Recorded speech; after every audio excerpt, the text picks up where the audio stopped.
What's good, everybody? My name is Jay Fatty. Welcome back to another video. Today we're going to talk about scales inside music theory, alright? So let's get right into it. So we're going to talk about some of my favorite scales, alright? And how to put in scales inside your FL Studio. So what I like to do is if I want to have my scale in the background so I can, know what notes I'm on, I'll just put in an empty insert, rename it scale, and then turn the volume all the way down, okay? Then we're going to want to go into the piano roll of that insert. Okay, so in the piano roll of that insert, we can throw in the scales that we want now. So my favorite scale probably is A minor, just because it's super simple. It's all the white keys. But what we can do is we can click this stamp button that's up here at the top left of the piano roll, and then go to Melodic Scales here. And we can go to minor natural. That's what we're going to look for an A minor. It's also called minor Aeolian. We can click that, and we can just left click on A. And as you can see, it's going to put all of the notes in the A minor scale in that octave. So we can drag it out, and then we can also hold shift and left click, drag these up and down octaves if we wanted to. That way it fills out the whole piano roll.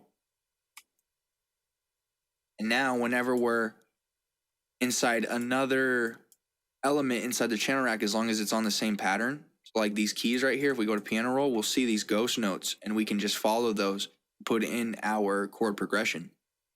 Now, if you don't see these ghost notes, you're going to want to click at the top left here, go to view, and then hit ghost channels. If you want to be able to edit them, like be able to move these around without being in the actual pattern, you can also go to view and then click editable ghosts. Now, another favorite scale that I like is E minor, which it's all the white notes except F sharp. So if we pull on that scale here, we can see it, minor natural, and put it on E. You see, it's all of the white notes except this F sharp. That's another good scale. Another good one is B minor, which it's, once again, all of the white notes except that F sharp and then a C sharp as well. So you can get some pretty cool chords there. Then another one that I really like is D sharp minor, which is pretty much all of the black keys. All of the black keys and then B and F. That gets some sauce as well.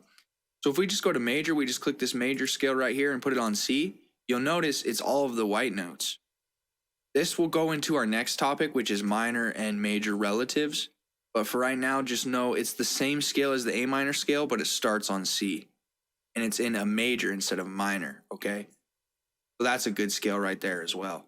But yeah, just a few scales that I like to use, and also don't sleep on putting in the actual scales here so you have it as a reference during your beat. But yeah, that's pretty much it. If this video brought you value, please leave a like, hit subscribe, and hit the little bell. Make sure you stay safe, stay striving, and always be getting it. Much love, y'all. Peace.